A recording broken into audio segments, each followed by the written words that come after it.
Hello fans of all ages, Ryan Mork back here with you. So it seems like every good quarterback in the NFL is on the block except for Patrick Mahomes. Now we see rumors about Russell Wilson going to the Cowboys, the Saints, or the Bears, or the Raiders it was. Deshaun Watson reiterated again that he is not playing for the Houston Texans, and obviously the New York Jets arguably need a quarterback. Now I am in the camp of the New York Jets ruined Sam Darnold, but I'm also in the camp that Sam Darnold's time is done. With a better coach and with a better roster around him, with a better offensive line, I feel like Sam Darnold could have succeeded in his first 3 years of the league. He wasn't terrible in his first and second years, but in your third year with the same team and the same coach, and you take a step backwards, that's a troubling sign. Now, if Sam Darnold were to go to the Colts before they got Carson Wentz, or if he were to go to LA before they wound up getting Matthew Stafford, then yeah, I think Sam Darnold could have at least been a little bit better. But it's clear that Sam Darnold is not going to take a rough roster around him to anything more than 5 or 6 wins in a season. So yes, I do believe that Sam Darnold was ruined by the situation that was around him, but I also think at this point, the Jets just gotta let it go. If they don't, if they decide that Sam Darnold is their quarterback for this upcoming season and beyond, then I think they have to trade down from the number 2 spot. Get Sam Darnold as many assets as possible, because clearly he needs it. Now, I made another video about Robert Saleh about a month ago, I'd say, and I think that he's leading this team in the right direction. And he said all the right things about Sam Darnold. He thinks that he's talented, which he is. He's shown flashes, though. Sam Darnold hasn't had a good game. He hasn't had a good stretch of games. He has a few plays in a few games, but he can't keep it up for a good stretch. Now, I'm not going to sit here and pretend to know anything about college football and whether I should take Zach Wilson or Justin Fields or Mac Jones. I've watched maybe a combined 3 snaps of all of those guys combined. And probably all 3 are Justin Fields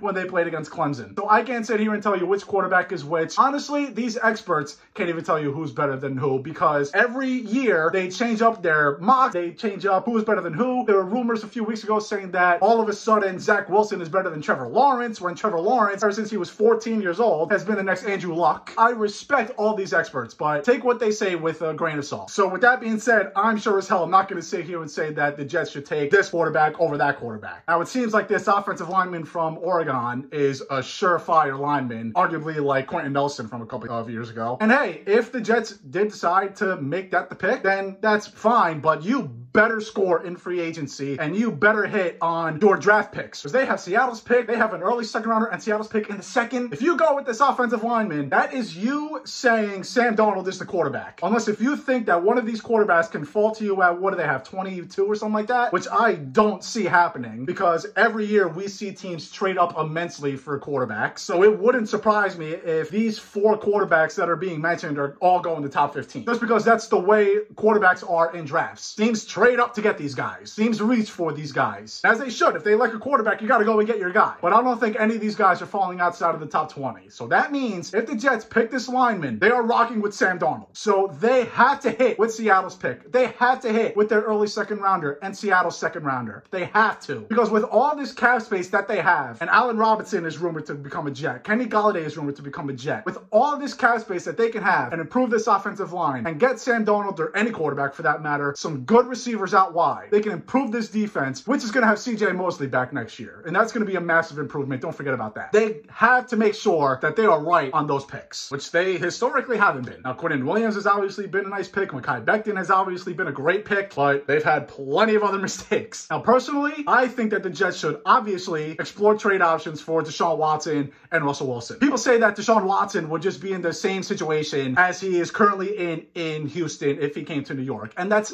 not true, because the Jets obviously have a questionable roster. But the difference between the Jets now and the Jets with Watson, obviously, A, they would have Deshaun Watson, who's a top 5 quarterback in all of the league. But you have to remember, they have all this cap space to improve this roster. They're going to get a receiver. They might get a receiver in the draft, and we've seen what young receivers can do. DK Metcalf, CeeDee Lamb, Justin Jefferson. We see what these young receivers can do immediately when they come to a football team. Now, honestly, like I said, they need to go out and at least explore these options, because they instantly become better. They become exciting to watch. And the argument is, like I said with Deshaun Watson, that he would just be in the same situation as he currently is in Houston. Again, because of their defense. Houston's defense is obviously pretty bad, and the Jets' defense is bad, obviously, also. But I'd argue that if you have a good offense on the field, your defense isn't going to be on the field when the offense goes 3 and out half of the time. And again, you're going to get CJ Mosley back. Marcus May is improving. It seems like every year he's getting better. And another thing, if I'm with the Jets, if I'm trying to get Deshaun Watson, I'm doing whatever I can to try to hold on to that number 2 pick. Imagine they trade for Watson and they give Houston Seattle's picks, I should say, the first and second round, and they give the Jets pick in the second round, and they give the Jets first rounder in 2022, that would be 2 firsts and 2 seconds, and you hold on to the second pick. I would do that in a second. I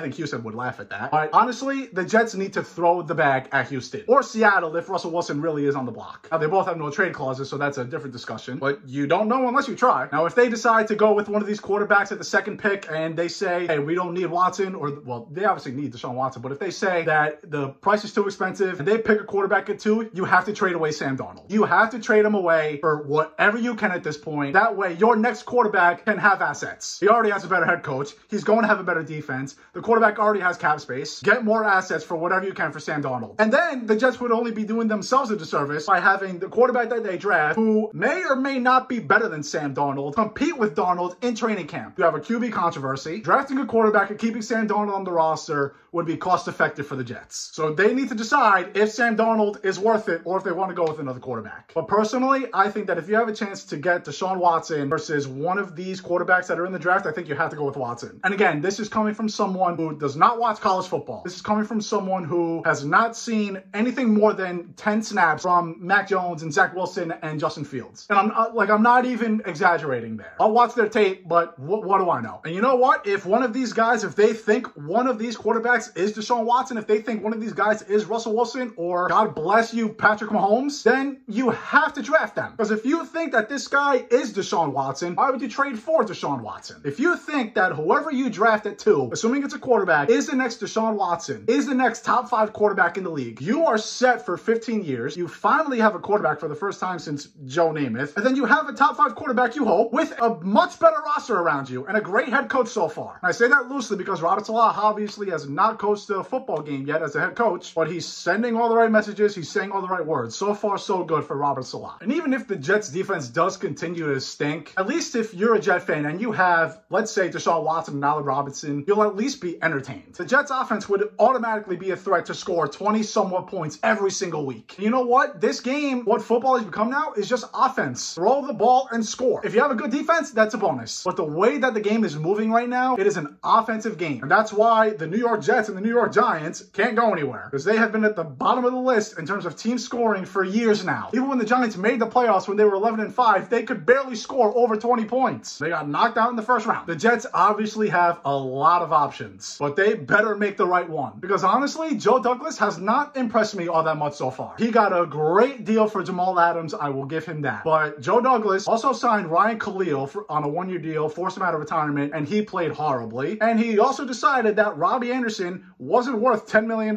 And Robbie Anderson out-targeted DJ Moore in Carolina. Robbie Anderson was a receiver 1. Now, he probably does not put up those numbers with Sam Darnold and the New York Jets, but that's a clear mistake by Joe Douglas. Like I said before, he made a great deal with Jamal Adams. It looks like he has hired the right head coach. He did make a good draft pick with Mekhi Becton, but this offseason is by far the most important offseason. Honestly, in the Jets' recent history, I think this is the most important offseason for the Jets in my lifetime. And Joe Douglas is at the helm, who has made his fair share of mistakes in the last 2 years. So Joe Douglas cannot miss this, because if he does, the Jets are going to be in the same situation that they have been the last 10 years for the next 10 years. Jets fans, I pray for you. I want you guys to succeed. I want the Jets to succeed. I want football in New York to be fun to watch again. Thank you all for watching. Jet fans, hang in there. It is not goodbye. To see you later. So long, and take care, everybody.